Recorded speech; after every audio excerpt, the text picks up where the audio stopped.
뭐 이런 내용이 남자가 어떤 일을 더 잘하고 여자가 더 잘하고 이런 내용이 아니고요. 그러니까 진짜 우리가 꿈만 꿀 수 있다면은 남자든 여자든 그걸 해낼 수 있다는 겁니다. 절대 무슨 이게 뭐 남녀 한쪽 편을 들고 어떤 한쪽 성이 더 우월하고 이런 얘기가 절대 아닙니다. 그런 의도는 진짜 0.1g도 없어요.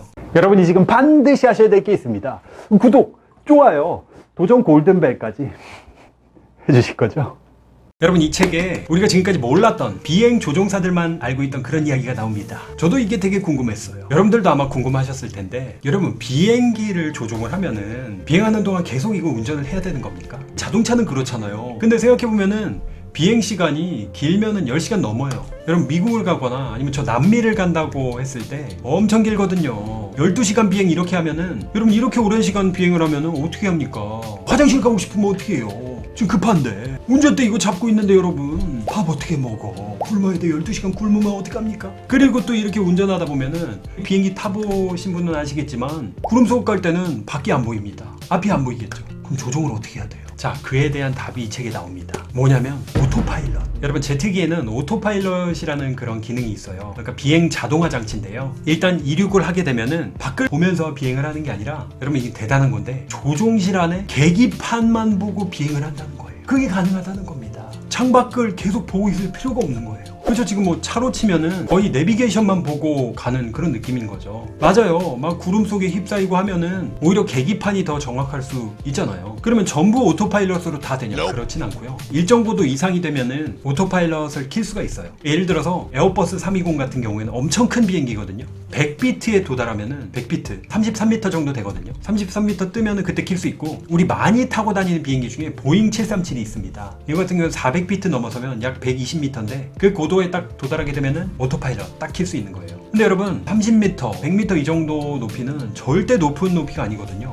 이륙하고 10초면 됩니다. 그러니까 이륙한 다음에 10초 뒤에 딱 키면은 오토파일럿, 자동 운항 장치가 운행을 한다고 보면 되는데요. 그러면 여러분, 그거 키는 동안에는 이제 놀아도 되냐? 거기서 춤추고 노래해도 되냐? 유튜브 보거나 아니면 성태 강의 보거나 강성태 채널 지금 좋아요 누르고 댓글 달고 나만 닮았네 뭐 이런 댓글 쓰고 있으면 될까요? 그게 아닙니다. 오토파일럿이 조종관을 계속 잡고 있을 필요는 없다, 요 정도지. 비행은 컴퓨터가 하는 거거든요. 계속해서 거기다 이제 명령어를 쳐야 되고 숫자를 입력하고 속도나 방향이나 고도 같은 거 이제 계속 조정을 해야 되고요. 그걸 통해서 이제 조종관이 움직여지도록 명령을 하는 거죠. 동시에 중요한 게 뭐냐면, 이게 진짜 중요한 건데, 관제사는 끊임없이 교신을 하는 겁니다. 시그널 보내 이걸 한다고요. 그러면서 이제 목적지에 가는 거예요. 그러다 보면은 착륙할 때가 되잖아요. 착륙 5분 전쯤에 활주로가 이제 그때부터 눈에 보이죠. 저 밑에 있구나. 그때 수동 조종 모드로 변경을 해가지고 이제 조종관을 잡게 됩니다. 그 어떻게 보면은 여러분이 생각했던 것보다는 간단할 수 있어요. 그래서 이 책에 저자분께서 하시는 말씀이 뭐냐면, 아무래도 이제 여성분이시다 보니까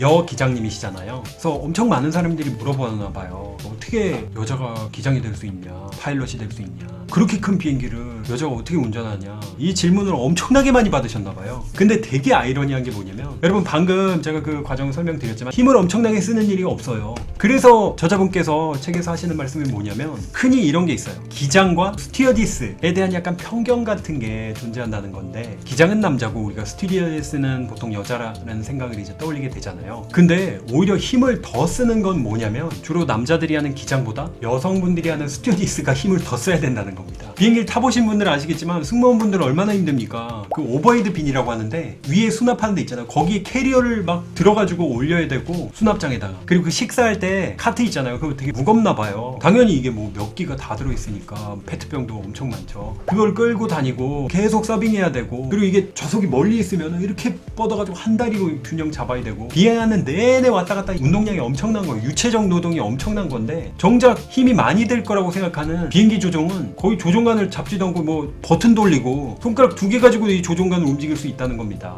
그 정도로 이제 큰 힘이 들지 않다는 건데, 뭐 이런 내용이 남자가 어떤 일을 더 잘하고 여자가 더 잘하고 이런 내용이 아니고요. 그러니까 진짜 우리가 꿈만 꿀 수 있다면은 남자든 여자든 그걸 해낼 수 있다는 겁니다. 절대 무슨 이게 뭐 남녀 한쪽 편을 들고 어떤 한쪽 성이 더 우월하고 이런 얘기가 절대 아닙니다. 그런 의도는 진짜 0.1g도 없어요. 정말 라마 눈꽃만큼도 없습니다. 이 책을 읽으면서 제가 만약에 대학생 때 이 책을 읽었다면 제가 진짜 파일럿 도전했을 수도 있을 것 같아요. 공신을 하는 게 아니라. 제가 이제 전공이 기계항공공학이잖아요. 제가 얼마나 멘토가 없고 주변에서 얘기해주는 사람이 없었냐면, 저는 기계항공공학부 들어가면은 파일럿도 될 수 있는 줄 알았어요. 농담이 아니라 진짜로. 집안에 뭐 대학 나온 사람도 없고 부모님도 그렇고 뭐 저 형도 없고 누나도 없고 저희 아버지도 장남이시고 하다 보니까 대학 가서도 좀 그런 생각을 해봤거든요. 항공 쪽인데 파일럿도 어떻게, 근데 이게 뭐 여러 가지 제약 조건이 있잖아요. 그 정도로 책을 읽으면서 저한테는 또 재미도 있었고 옛날 생각 많이 나더라고요. 제 고등학교 친구 중에서도 여학생이 있었는데 엄청 파일럿이 되고 싶어하는 친구가 있었어요. 제가 아직도 기억이 나는데, 근데 아무래도 여고생이 파일럿 되겠다고 하면은 저 때만 해도 많이 말렸죠. 가족분들도 그렇고 파일럿 너무 힘든 거 아니냐. 결국에는 제 친구도 이제 그 꿈을 포기를 했는데, 만약에 그 친구가 이 책을 그때 읽을 수 있었다고 한다면 아마 꿈을 이루지 않았을까, 그 생각도 들더라고요.